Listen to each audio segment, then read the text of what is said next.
छत्रपती संभाजीनगर येथे निळे प्रतीक बहुउद्देशीय सेवाभावी संस्थेच्या 16व्या वर्धापन दिनानिमित्त आयोजित राज्यस्तरीय समाजभूषण पुरस्कार सोहळा मौलाना आझाद रिसर्च सेंटर येथे मोठ्या उत्साहात आणि प्रेरणादायी वातावरणात संपन्न झाला। प्रमुख उपस्थितीत मान्यवरांकडून दैनिक निळे प्रतीक वृत्तपत्राचं कौतुक आणि स्तुती करून पुढील वाटचालीस शुभेच्छा देण्यात आल्या। या वर्धापन दिन सोहळा कार्यक्रमाच्या अध्यक्षस्थानी अशोक येरेकर हे होते। आपल्या भाषणात त्यांनी डॉक्टर बाबासाहेब आंबेडकर यांचं कार्य, विचार आणि आपल्यावर असलेली जबाबदारी यावर प्रभावी भाष्य करताना म्हटलं की आमच्या प्रत्येक श्वासावर बाबासाहेबांची स्वाक्षरी आहे।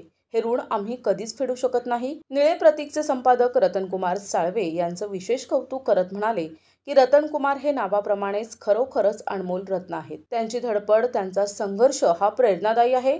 निळे प्रतीक हे वृत्तपत्र त्यांच्या नेतृत्वाखाली अधिक उंच भरारी घेईल असा मला विश्वास वाटतो।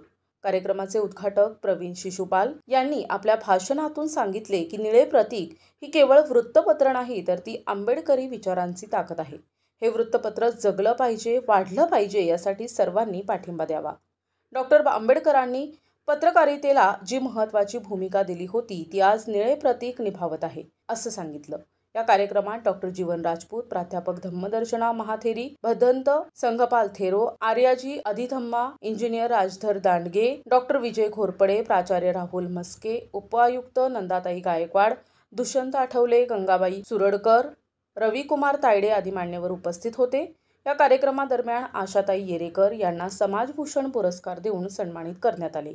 जालना मनपाच्या उपायुक्त नंदाताई गायकवाड यांनी पेबॅक टू सोसायटी या संकल्पनेचे महत्त्व अधोरेखित करत सांगितले। या कार्यक्रमात 25 मान्यवरांना राज्यस्तरीय समाजभूषण पुरस्कार प्रदान करून गौरविण्यात आले। कार्यक्रमाच्या सुरुवातीला बुद्ध, फुले, शाहू, आंबेडकर यांच्या प्रतिमांना अभिवादन करण्यात आले। समता सैनिक दलच्या वतीनं अभिवादन सादर करण्यात आले। कार्यक्रमाचे प्रास्ताविक संपादक रतनकुमार साळवे यांनी केले। त्यांनी आपल्या 16 वर्षांच्या संघर्षमय प्रवासाचा आणि निळे प्रतीकच्या कार्याचा आढावा घेतला। सूत्रसंचालन पंकज शिंदे यांनी प्रभावीपणे पार पडले तर आभार प्रदर्शन गंगाताई सुरडकर यांनी केले। प्रतिनिधी जब्बार तडवी, NTV न्यूज मराठी, छत्रपती संभाजीनगर।